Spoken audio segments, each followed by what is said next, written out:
చూపెట్టి ఇంకొకళ్ళని చూపెట్టి కర్మను సంపాదిస్తుంది.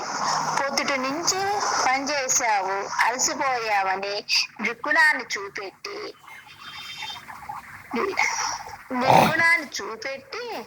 చూపెట్టి ఇక్కడ లేదు అని కొట్టేసింది.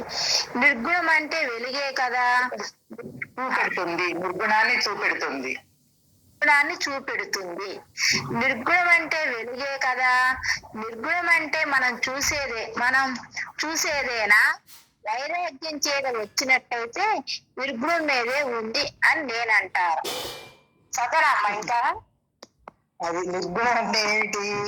ఆ పరబ్రహ్మతత్వం నందు వీడెప్పుడు ఆ సమాధిని ఆశ్రయించినట్లయితే ఇంకా ఉన్నది అదే సత్యం.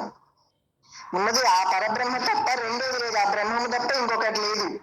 ఇంకొకరిని చూపెట్టి కర్మను సంపాదిస్తుంది బుద్ధి.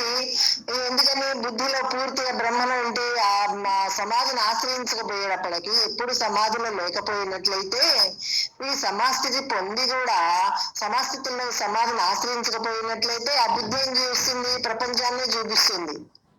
ఆ ప్రపంచాన్ని చూపించి కర్మను సంపాదించేట్లా చేస్తుంది. అందుకని దాని మాట నమ్మకండగా ఎప్పుడైతే పొద్దున్న నుంచి సాయంత్రం దాకా పనిచేసావు అలసిపోయావు అని ఏదో ఒకటి చెప్పి ఆ బుద్ధి ఏం చేస్తుంది? విషయాన్ని తీసుకొస్తుంది.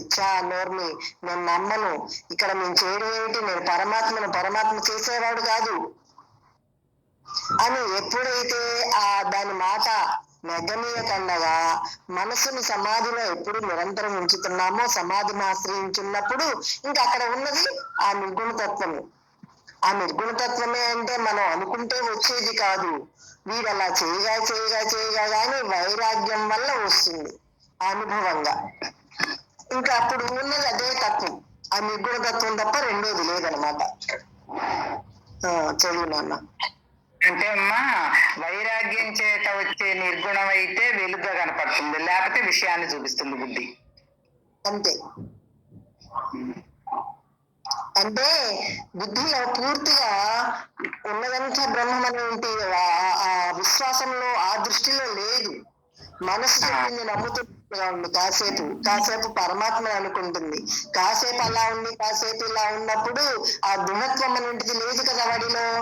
ఆ దృఢత్వం లేకపోయినప్పటికీ ఏమవుతుంది? వాడికి విషయాన్నే చూపిస్తుంది. ఆ బుద్ధి విషయాన్ని చూపించి సంపాదించేట్లుగా చేస్తుంది.